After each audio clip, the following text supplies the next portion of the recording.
Cool 96 wishes to inform the public that the opinions and views expressed during this program are not necessarily the opinions and views shared by the management, staff, or shareholders of Cool 96. From the economy to education, politics to parenting, if it is a concern to you, then it's up for discussion. Join me, Pakeshia Edgecombe, every Monday at 2 p.m. on Cool 96 for the new one-hour talk show, Up for Discussion, a talk show geared at addressing issues and finding solutions. That's Up for Discussion every Monday at 2 p.m. on Cool 96.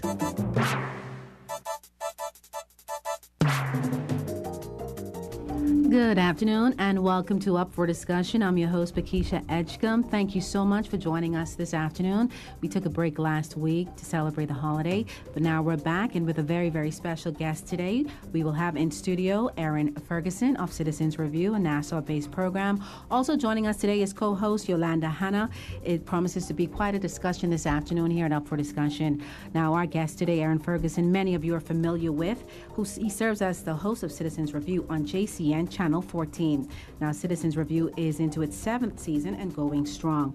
Erin's approach to news and information has been one that is very candid, outspoken, and in many instances controversial. He has, however, developed a large following of supporters and fans, many of whom are open to his approach, and others, well, not so much. Nonetheless, today we are up close and personal with Erin Ferguson, his views, his concerns, his take on Grand Bahama and the Bahamas. Good afternoon, Mr. Ferguson. Good afternoon. How you doing? And thank you for welcoming me to the show. I'm happy to be home in Grand Bahama. Yes, indeed. Grand Bahama is your home. Absolutely. Between Freeport and 8 Mile Rock, sea grape to be specific. Sounds great. Sounds great. Thank you for joining us this afternoon.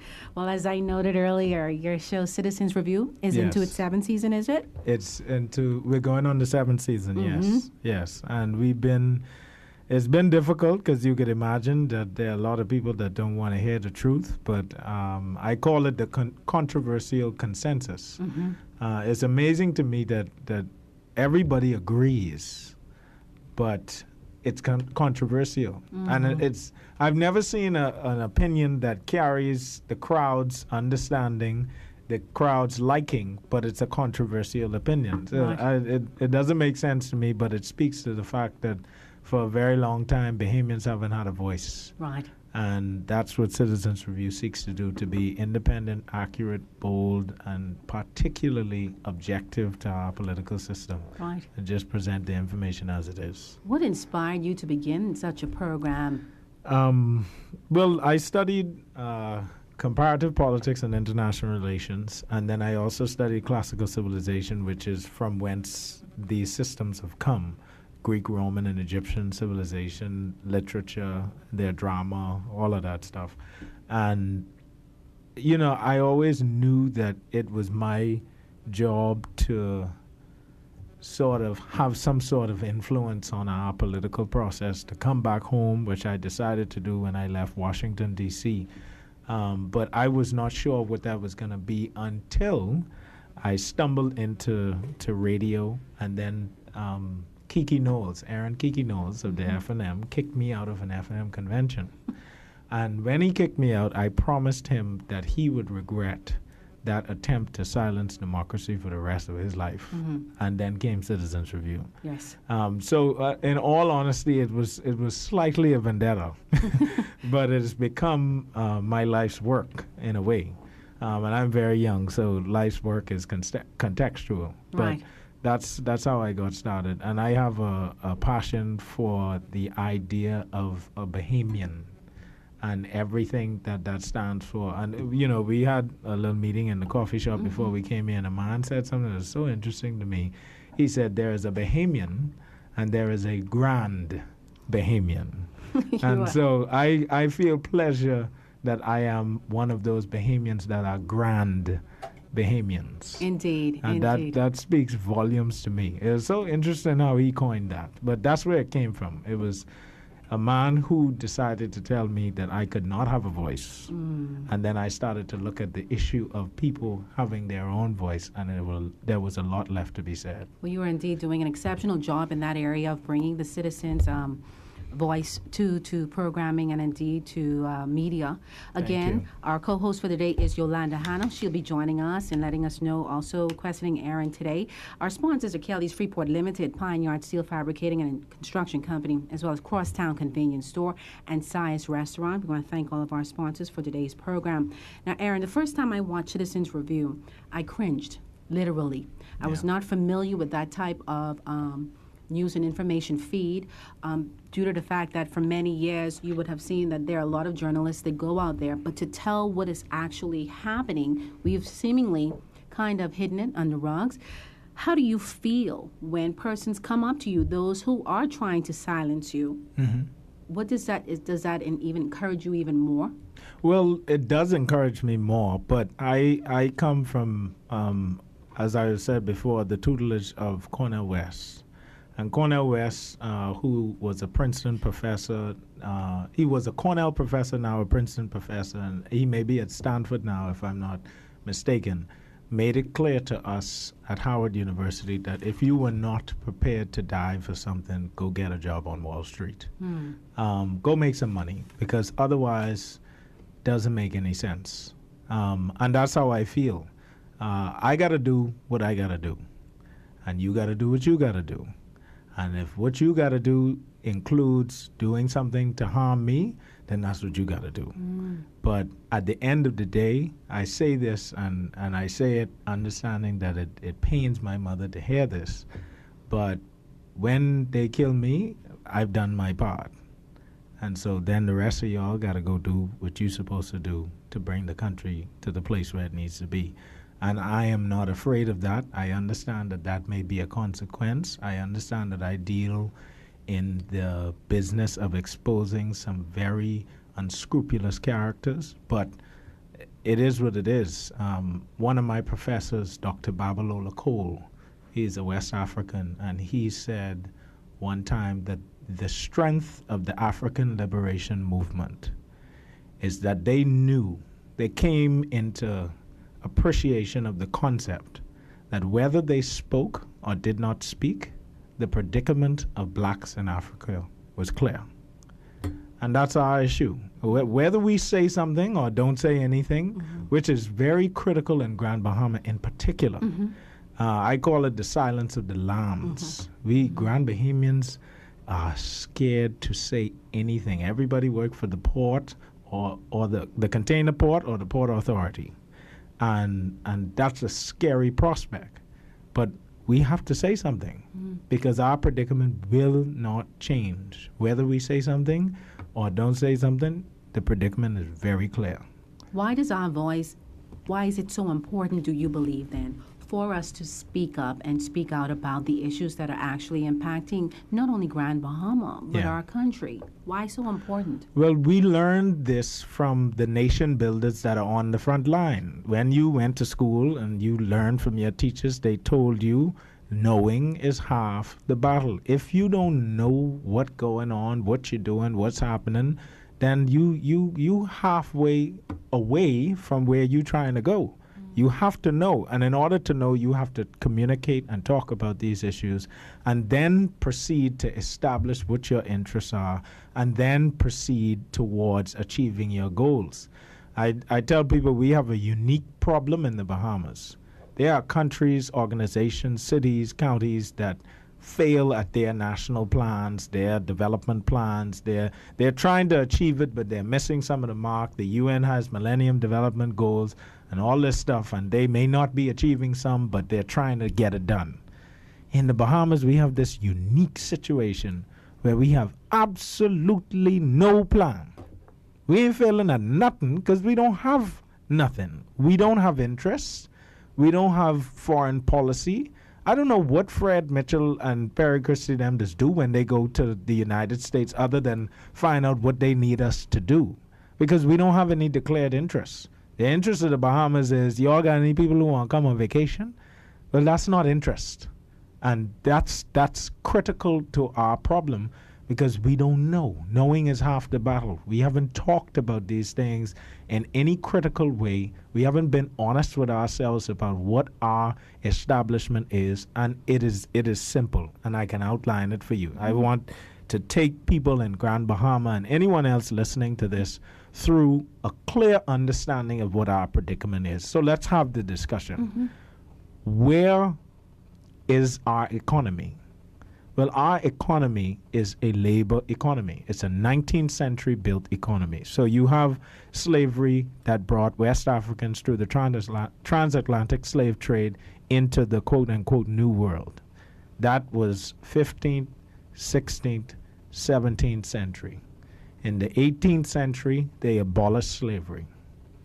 And in the 19th century, they abolished slavery, and we moved into what we call the labor economy. So all of a sudden, you were no longer a slave, you had to work.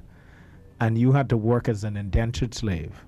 And then the labor economy got more improved. So you were getting a job, and you were working for a company, a robber baron, a steel magnate, a railroad magnate like Henry Flagler, who hired a lot of Bahamians in Florida, or a coal magnate. You were working for the Rockefellers or the Vanderbilts.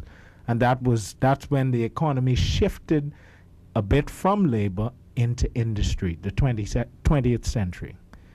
We're now in the 21st century. Silicon Valley has CEOs that are 21 years old that run companies that value more than our whole country. Indeed. Bill Gates is richer than 100 and something countries around the world. He is exponentially more wealthy than the Bahamas is as a country. So the world has changed, and nobody is paying attention. So we have labor economy leaders, and there are people who doubt that we are in a labor economy. So I say, okay, well, let's put it to the test. And that's how we have to begin to think. Knowing is half the battle. So let's test this hypothesis. Is it a labor economy? Okay, well, who are the wealthiest Bahamians? Well, the wealthiest Bahamians are lawyers, doctors, politicians, accountants, and bankers. Well, what are they? They are service providers. Well, here's what we know about service providers. Service providers do not have the wealth. They work for somebody. So they part of the labor economy. They highfalutin laborers. They just wear nice, pretty suits and nice, pretty ties and beautiful blouses, and their hair just flow, and they just get Mercedes from Tire Flex and these places around here. But they are workers. And so when the wealthiest people in your community are service providers, the poorest people are cheap laborers, you run in a labor economy. That's it right there. The money comes from someplace else. Anybody who watched the movie Django Unchained saw Samuel Jackson's character as the house Negro.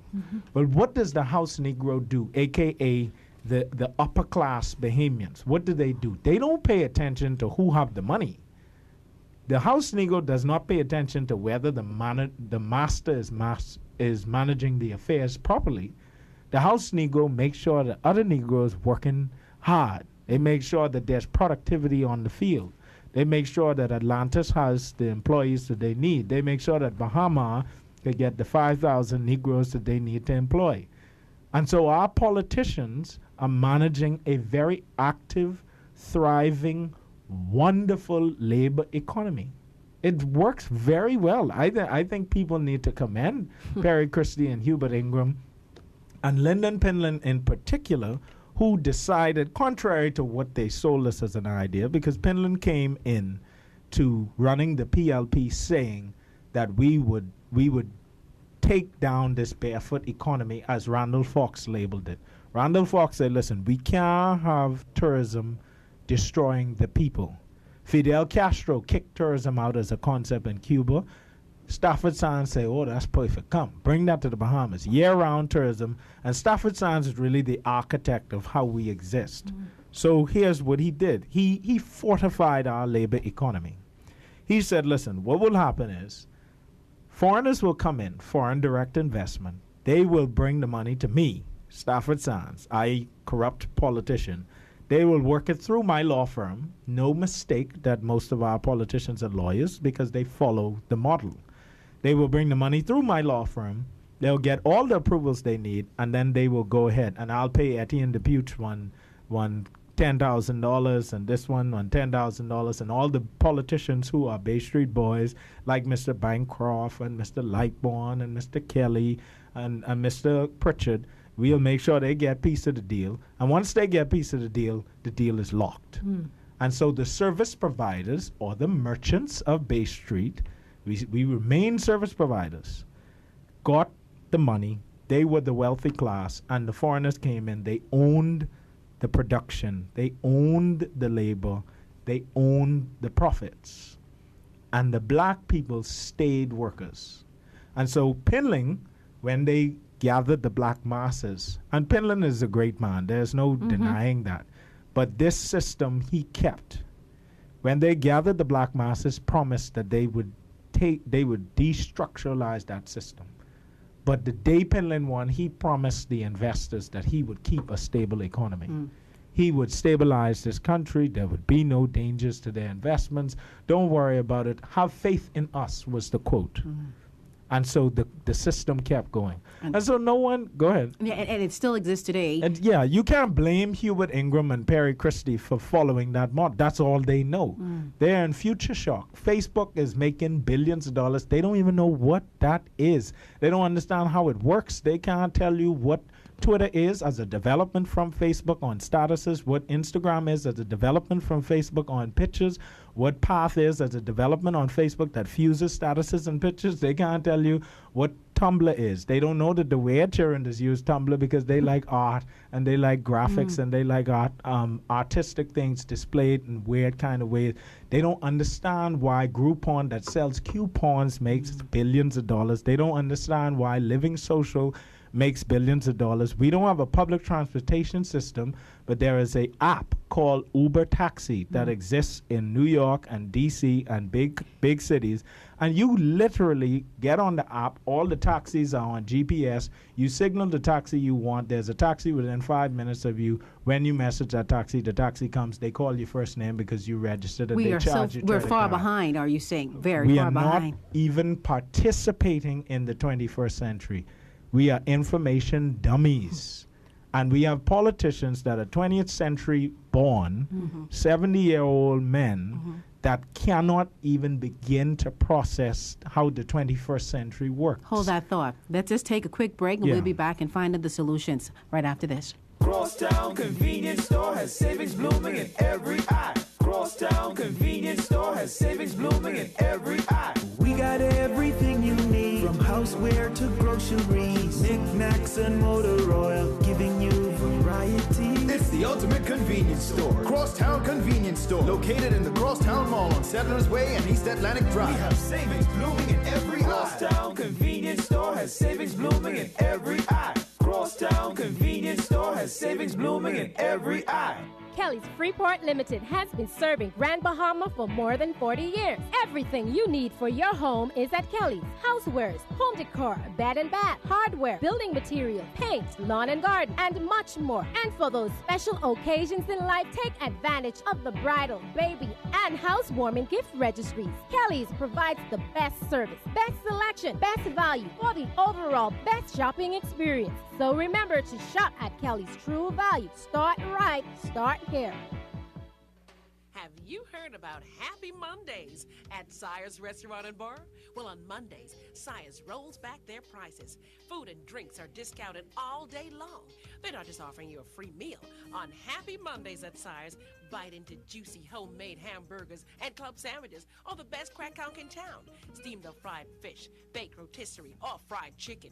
And have you tried those delicious pasta dishes? Shrimp or conch and lobster Alfredo, or just Alfredo?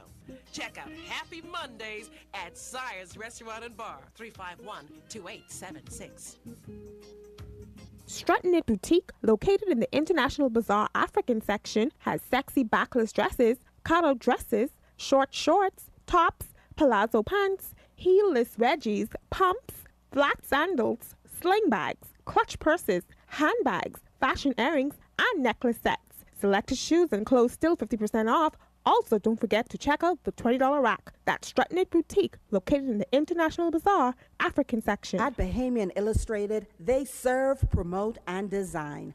Online marketing available, including social media marketing, online banners and e-blasts, text blasts available for retail stores and restaurants. They also design websites, logos, t-shirts, flyers, and more. Ask about their mobile websites, now servicing all islands of the Bahamas. Online payments also available. For more information, call 352-1120. Bahamian Illustrated. They promote, serve, and design. Jubilee Bath and Body, located in the International Bazaar Arcade, specializes in authentic Bahamian-made products. Bath and Body products, jewelry, perfumes, handbags, and so much more. Unique handmade products at amazing prices. Visit Jubilee Bath and Body today. Open Monday through Saturday, 9:30 a.m. to 5:30 p.m. Cool 96 wishes to inform the public that the opinions and views expressed during this program are not necessarily the opinions and views shared by the management, staff, or shareholders of Cool 96. Good afternoon and welcome back to Up for Discussion. Our special guest for today, Erin Ferguson of the Nassau-based television program Citizens Review. Erin, before the break, you had quite a mouthful to say with regards to the Bahamas, its leaders. Mm-hmm. We are not a part of, you mentioned, the equation, so to speak, as to technology and what is going on in the world. Yeah. How can that hurt us, and what do we need to make a difference? Well, I told a friend of mine, I said, listen, the Bahamas government needs to acknowledge one thing. One thing is that there are 1.3 billion people that are managed by Facebook. Facebook knows where they are. Facebook knows who they are. Facebook knows who your friends are, the pictures. They know. They could probably run some algorithms to determine what kind of man you like. They could run some algorithms to determine who your mother is if you don't even know who she is. Facebook knows all of that. Now, that's dangerous, but it's relevant. And what the friend said was, well, man, that's Big Brother. You got to watch out for that. Government can't know all that about me. I said, but here's the thing. The Bahamas is 350,000 people. Facebook is 1.3 billion. Facebook is managed by 5,000 people. Our government is managed by 30,000 people who drive 5,000 government cars, which is ridiculous. And our government don't know where I am right now. They don't know what I'm doing. I don't have an address because we don't have addresses. You can't mail nothing to me. They don't know where I am. They can't GPS track me. They can't do anything. They can't even tell me where I work at NIB unless I submit a form. They can't even tell me what my hospital records are unless I in the right clinic. Makes absolutely no sense. And the government that knows everything about their citizen is just as dangerous as the government that is completely ignorant to who their citizens are. That's our conundrum. And that is that way because, and it's not a matter of intent. My daddy used to say, never judge a man by his intent. Look at his actions and proceed to evaluate his performance. Perry Christie and Hubert Ingram are 19th century thinkers. They managed one of the best 19th century economies in the world. The Bahamas is third best GDP on this side of the world. It works. But the problem is the average Bahamian no longer wants a 19th century economy. They want a 21st century economy where we take advantage of our assets. We come to understand how this thing can work for our benefit. We start to look at the fact that we have oil, we have salt, we have silica, we have the tongue of the ocean, which generates approximately $12 to $13 billion for the U.S. government, with $2.5 billion nuclear submarines testing every day. Mind you, our government budget is $2.8 billion. Their one submarine is $2.5 billion. So we don't have a problem.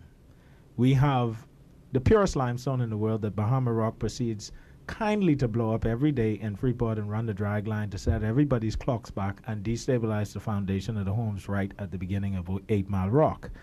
We have all of these resources. We have flats fishing. We have 10 times the flats that Florida has. Florida has 10 times the revenue in the industry. And then 30%, correct that. 1/3 of the sea life in the world is born in the Bahamas. So if we put a fence around the Bahamas, the world would starve. It's only 350,000 of us. There is no problem there. Our problem is growth. And we talk about things like crime and immigration.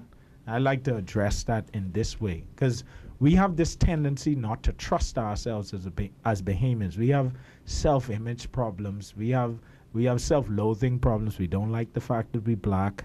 We embrace the fact that we're black and slaves. We don't embrace the fact that blackness can be great. And so we don't trust ourselves. So we say, okay, well, what's our problem? No, there is no problem with us. The fact of the matter is Bahamians are not real criminals. We see these murders and all of that, and we convince ourselves, oh, the street's dangerous. The fact of the matter is when there's a hurricane, there's no crime. Those are not criminals. Those are opportunists. When there's holidays, the crime shifts direction to gifts and thieving and stuff like that. It moves away from violent crime and over to crimes of opportunity. These are not criminals. These are simply people that we have, one, criminalized with a system that does not function and has a 99,000 case backlog in a country of 350,000 people. 1/3 of us could be involved in a case that ain't explored. What you have there is people who are opportunists. So real crime in the Bahamas is white-collar crime. We have real estate agent politicians that perpetrate crime every single day. Explain that. When you say that a politician is a real estate agent. A real estate agent. Okay, so what do they do then? Stafford Sands set up the model. We continue it. It's a beautiful model. Perry Christie is the mastermind of said model. There was a ministry, let's use Perry Christie as the example. There was a Ministry of Financial Services and Investments. He set it up, Foreign Direct Investment, Domestic Investment Board. He approved I think it was one project in the Domestic Investment Board, Frankie Wilson's project, just so happens to be a big donor to the PLP and his friend. Then there was 22 billion, I think, in projects approved on the foreign side. 22 billion. So somehow Bahamians are stupid. They can't come up with ideas. They couldn't get funding. And somehow foreigners are brilliant. They're amazing. They're white and illuminant. And they have the greatest ideas in the world. And so they had got 22 billion in approvals. But then they start flat landing our country. Gin project, flattened West End. Meguana, flattened Meguana. Ain't built the airport, which we now know after 2 people died. And none of the projects came off. And the biggest project to come off is Albany and Bahama, which we know that Hubert Ingram and Perry Christie end up having to negotiate. So he maybe exploited about 3-4 billion of 22 billion. Well, that's a problem. And I know from foreign investors, they will tell you, we understand that we have to pay commissions to politicians. That's what we have to do. We pay commissions. When we get our approval, we give them a percentage. So here's why I call them real estate agents.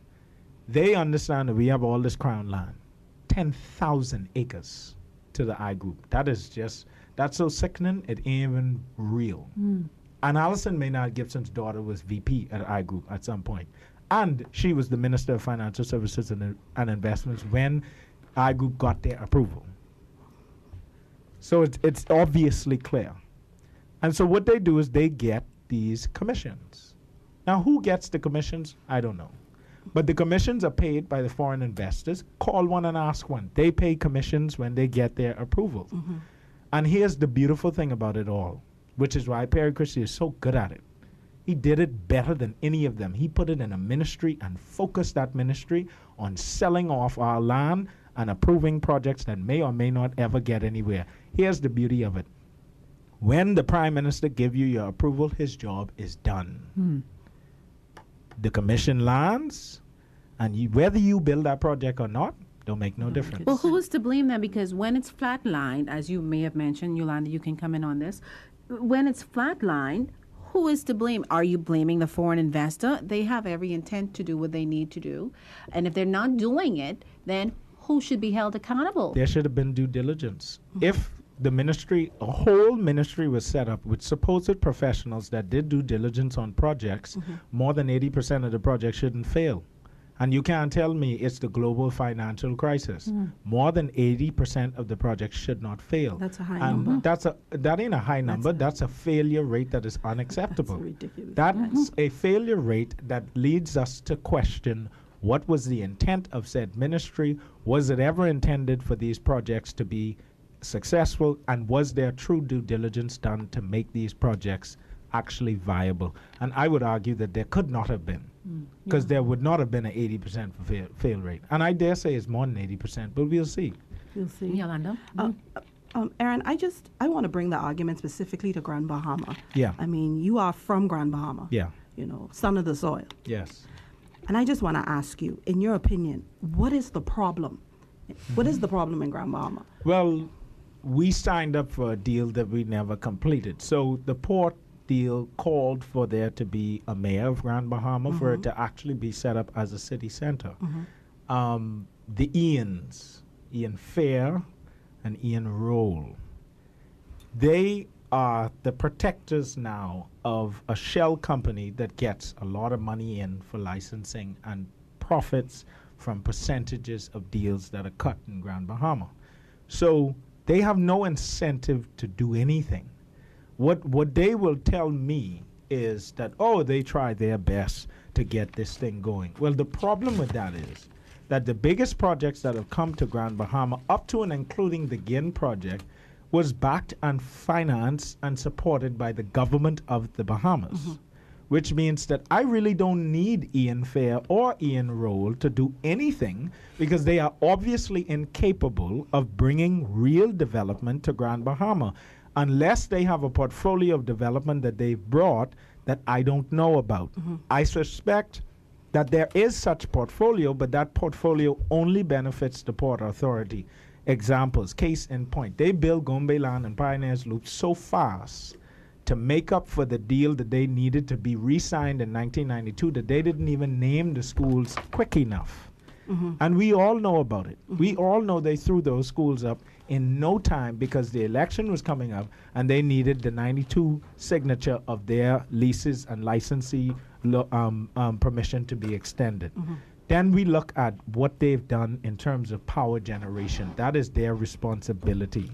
But they sold it off, and now we get Emera, which is running the worst power system in this country. The prices are astronomical. What they are doing to people's appliances and in terms of cost to the average person in Grand Bahama is absolutely ridiculous. And the Port Authority has no interest in protecting us because they are in the deal.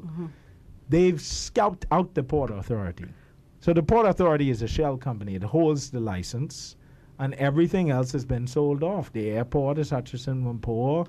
The power company is Emera. Everything is somebody else. Belongs to someone else. Belongs to someone else. That was not the plan. The plan was that they were responsible for essential services.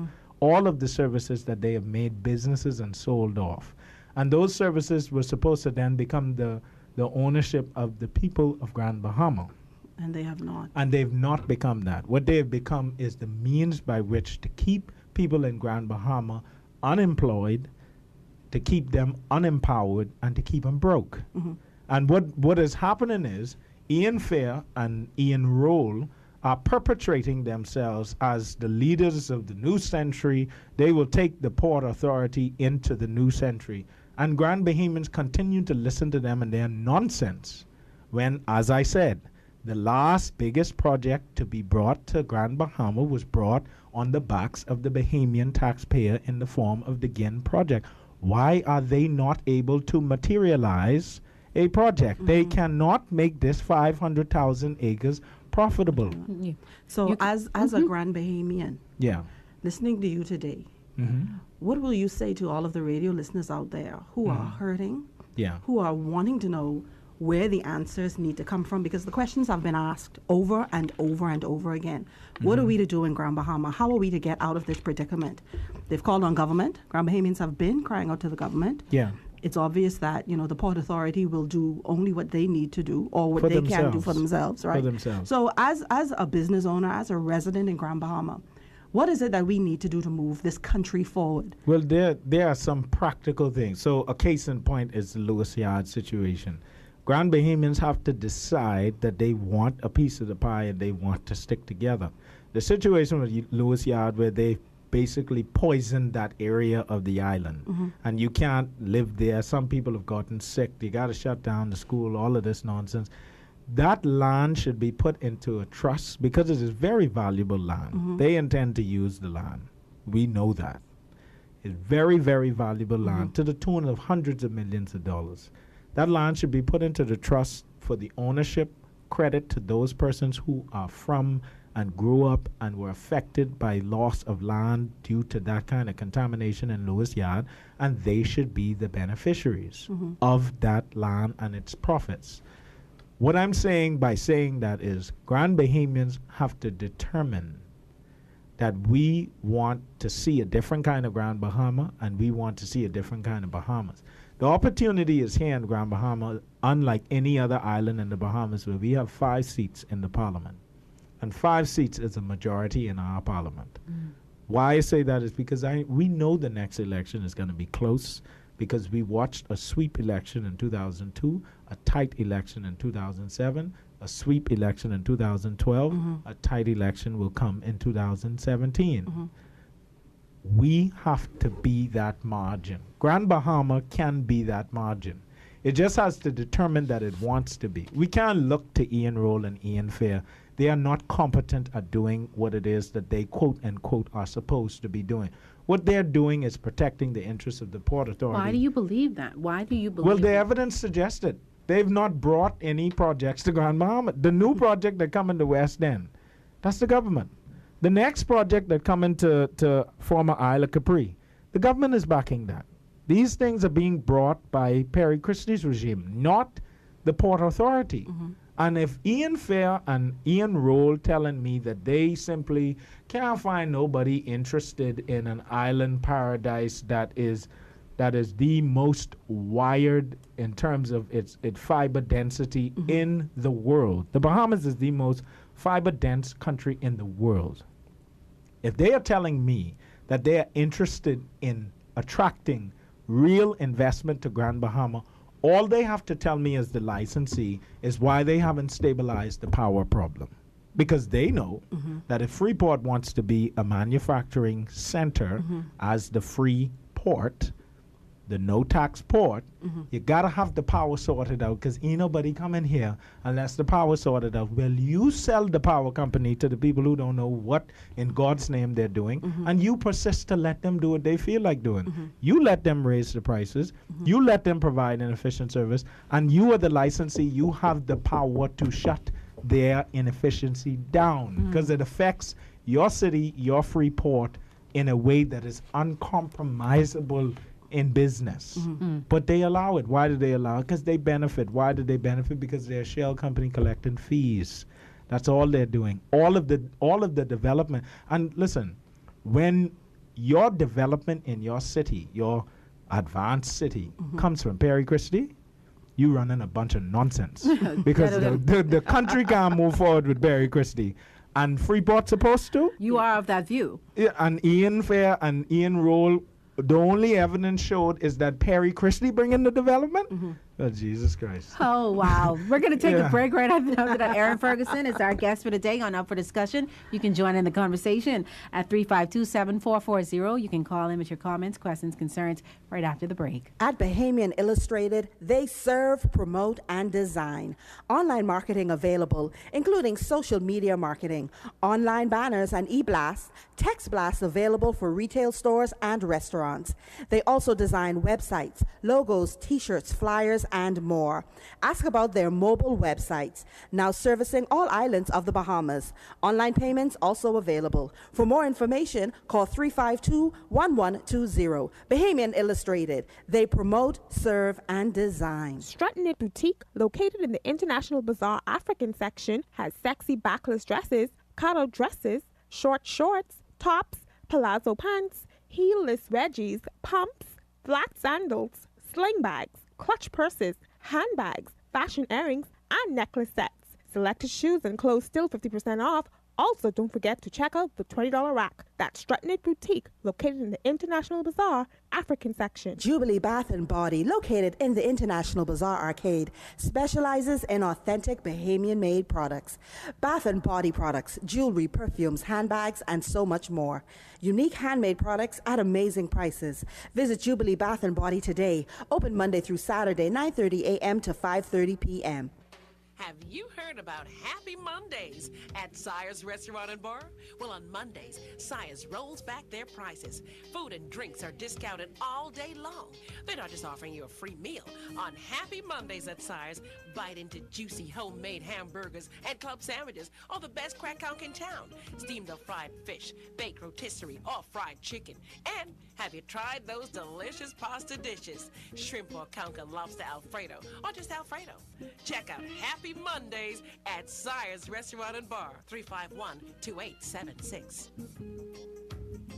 Kelly's Freeport Limited has been serving Grand Bahama for more than 40 years. Everything you need for your home is at Kelly's. Housewares, home decor, bed and bath, hardware, building material, paint, lawn and garden, and much more. And for those special occasions in life, take advantage of the bridal, baby, and housewarming gift registries. Kelly's provides the best service, best selection, best value for the overall best shopping experience. So remember to shop at Kelly's True Value. Start right, start here. Crosstown Convenience Store has savings blooming in every eye. Crosstown Convenience Store has savings blooming in every eye. We got everything you need, from houseware to groceries, knickknacks and motor oil, giving you variety. It's the ultimate convenience store. Crosstown Convenience Store, located in the Crosstown Mall on Settlers Way and East Atlantic Drive. We have savings blooming in every eye. Crosstown Convenience Store has savings blooming in every eye. Crosstown Convenience Store has savings blooming in every eye. Cool 96 wishes to inform the public that the opinions and views expressed during this program are not necessarily the opinions and views shared by the management, staff, or shareholders of Cool 96. Good afternoon and welcome back to Up for Discussion. Our special guest today, Erin Ferguson of Nassau-based program Citizens Review. Our sponsors, Kelly's Freeport Limited, Pine Yard Steel Fabricating and Construction Company, Crosstown Convenience Store, and Size Restaurant. Thank you so much for sticking around. Again, you can call into our program at 352-7440 with your questions, concerns, and comments. Today, Erin Ferguson, up close and personal. Erin, you have never been afraid. Have you always been this outspoken?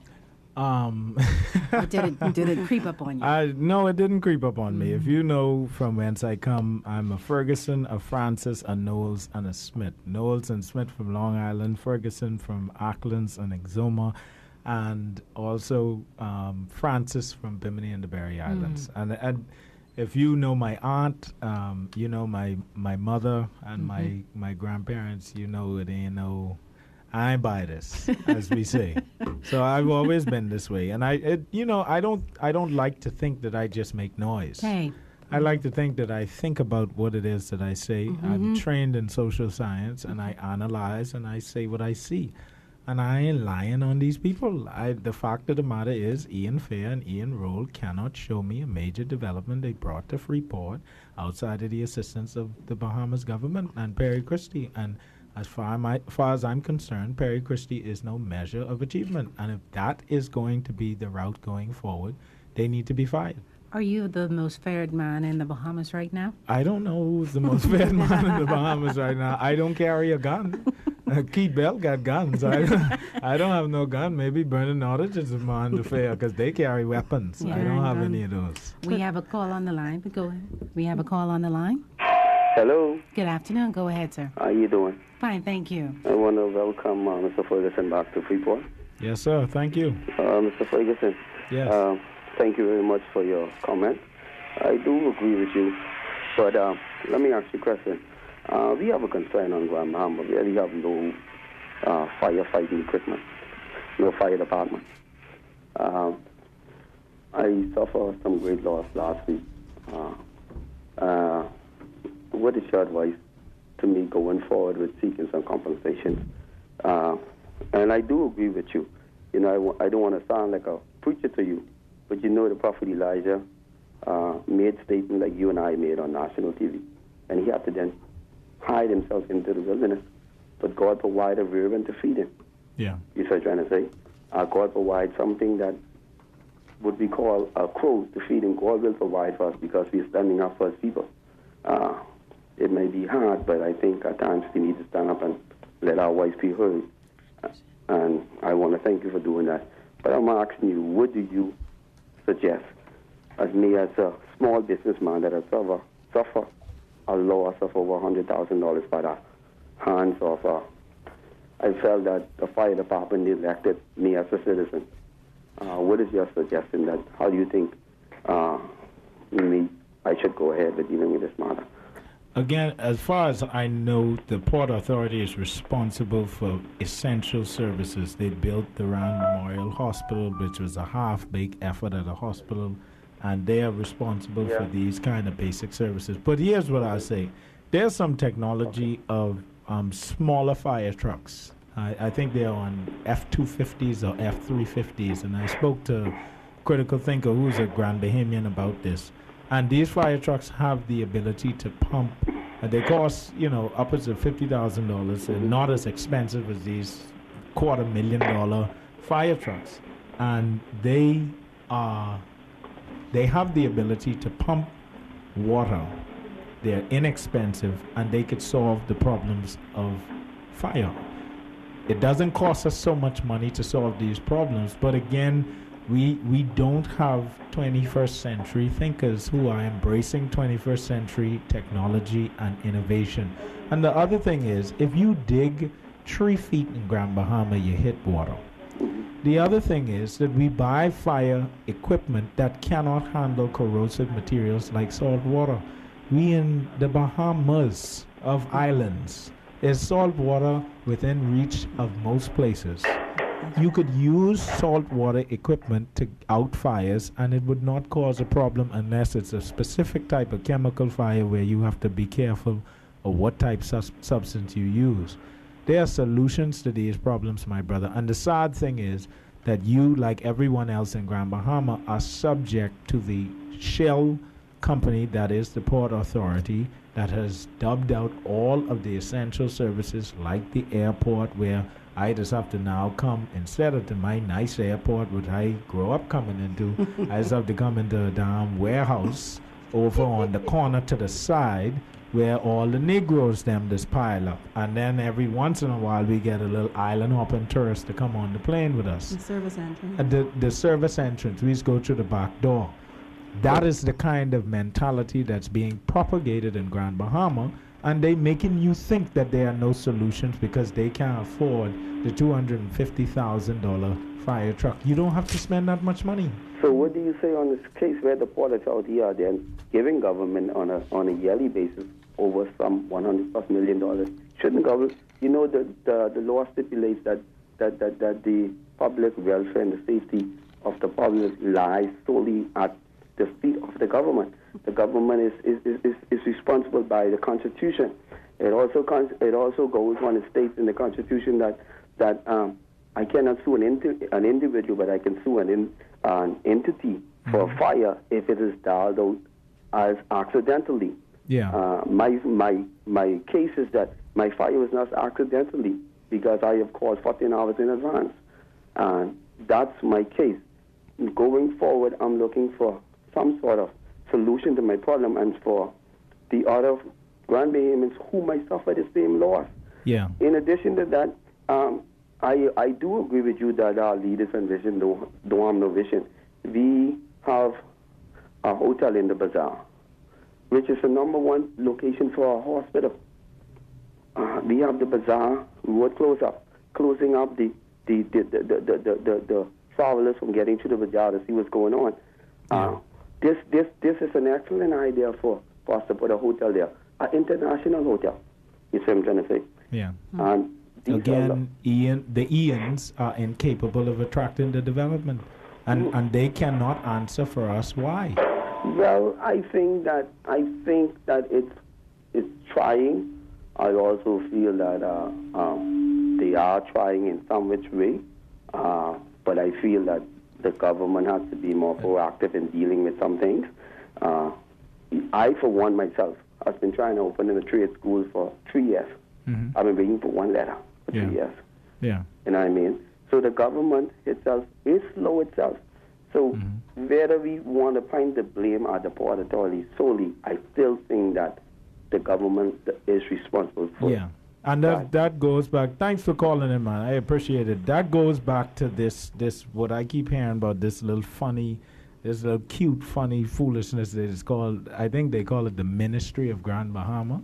That is the funniest thing I ever hear in my life. Let me tell you something. Michael Davil better get serious, because he knows, and they all know, that the power is centralized at the cabinet. And that means that Michael Davil can't do nothing for people in Grand Bahama that the cabinet has not resolved that he could do. The fact of the matter is, when you start ministries, you got to put your money where your mouth is. Michael Davil is no more empowered than the Ministry of Culture to help promote culture in the Bahamas, no more empowered than the Ministry of Youth with their little couple of youth officers to empower youth in the Bahamas, and he is not empowered to empower people in Grand Bahama. We would have been better off with Shivago Lang, who used to just tell us things good. We would have been better off with Nico Grant continuing to lie to us and tell us, hey, getting a little better, man, something coming along. Because to start a whole blessed ministry and not do anything is more of an insult. And again, I submit that the Eons are incapable of doing their jobs, and they don't get paid by the Port Authority to do a good effort. It's about results, and those businessmen are not achieving results. They should have projects on the table, and it's so hard, and it's so difficult, and somehow the Port Authority makes it. Somehow the Port Authority manages to bring in strategic investors to advance its shares and to make more money off of its wings of power. Somehow they were able to structure these wonderful little deals for the airport and these wonderful deals for the power company, and they ignored essential services like the fire station, and they're very profitable, enough to fight over it for 10, 15 years. Somehow they figure out how to extract profit out of their company, but they can't figure out how to extract development out of 500,000 acres that is flanked by the second most critical port this side of the world. That is an incompetent businessman. That's what that is. That ain't nobody who he trying his best. Ain't nobody's pay you 6 figures to try your best. They just pay you 6 figures to solve the problem. If you have a free port, a free, no-tax port in the Western world, 100 miles from the United States of America, and you can't figure out how to get people in here, you got to go.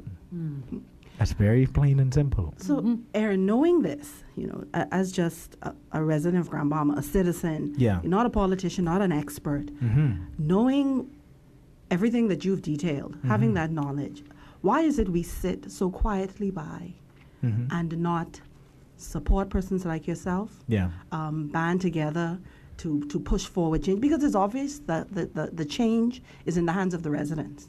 Right? And we have that the citizens power. Of Grand Bahama. So we're suffering from fear then. Well, see, with even the notion of the Ministry of Grand Bahama, what government of the Bahamas could come to Grand Bahama and show us how to do business? They need to come here and study how we do business efficiently. Because the government of the Bahamas, when I grew up in Grand Bahama, we had cable. Me and my brother used to go to Nassau, and when the cable shut off at 12 o'clock and the colors come on the screen, we literally stared at the screen for 20 minutes waiting on the TV to come back on. And it didn't come back on because Nassau was behind. Always was behind Grand Bahama, because Grand Bahama was the new city. And we set precedents as to how things could work. We did business more effectively and efficiently. We put systems in place to make sure that this place operated well. And Bahamians ran those systems. Now, of course, the Eons will take credit that the Port Authority put those things in and did all of that. But the same port then need to go figure out how to get investment in this place. And if you can't figure that out, then we would argue that Bahamians ran those systems. We operated an efficient city, and we don't need a Ministry of Grand Bahama for them to come tell us how to improve ourselves.